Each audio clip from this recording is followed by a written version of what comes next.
जीवन चलते रहने का नाम है।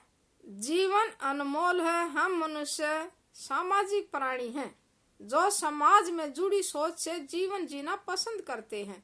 इसलिए इस सवाल का जवाब तलाशने की इच्छा हम खुद रखते हैं। जीवन का असली मतलब क्या है? क्या हम जीवन का अर्थ संसार में खुशियां संपूर्ण करना है? क्या जीवन का मतलब एक दूसरे की मदद करना है? क्या जीवन का अर्थ वर्तमान में खुशियों का एहसास करना है? क्या जीवन का अर्थ ज्यादा से ज्यादा यादगार करना है? जाहिर है कि हर किसी के अर्थ अनेक हैं। कोई कुछ सोच रहा, कोई कुछ सोच रहा, सबके अर्थ अनेक है, सोच अनेक है। जबकि मेरे लिए जीवन का अर्थ है क्या।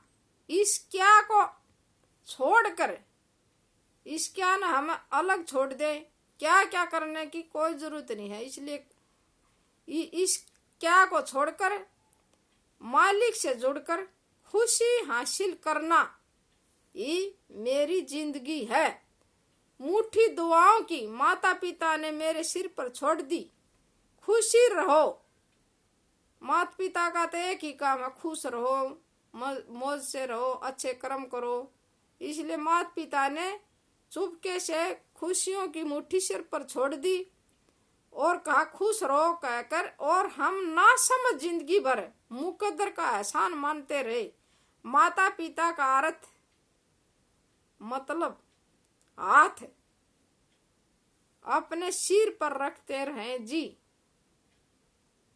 भलाई करना कर्तव्य नहीं, आनंद है जी, क्योंकि यह हमारे शरीर पर और स्वास्थ्य और सुख में वृद्धि करता है और अपना ही भला होता है जी। आशाएं ऐसी रखो जो हमें अपनी मंजिल तक पहुंचा दे, और मंजिल ऐसी हो जो हमको जीवन जीने का तरीका सिखा दे।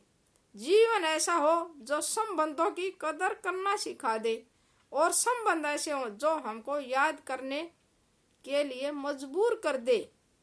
ज्ञानी बनने का एक ही तरीका है, अभिमान नहीं होना चाहिए कि मुझे किसी की जरूरत नहीं पड़ेगी, और यह वहम भी नहीं होना चाहिए कि सबको मेरी जरूरत पड़ेगी, और यह वहम हमने दिल से निकाल देना चाहिए। सबको मेरी जरूरत पड़ेगी, इससे हमें क्या फायदा है? हमने दूसरों की भी जरूरत पड़ेगी, दूसरों ने हमारी भी पड़ेगी। इसलिए ज्ञानी बनो, अभिमानी न बने जी।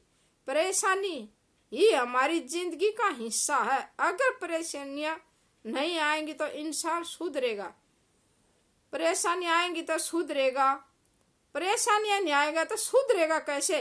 अपने सुधार के लिए परेशानियां जरूरी हैं, और ये इंसान को जीवन में सही ढंग से जीने का तरीका सिखाती हैं जी। जय हिंद, जय भारत।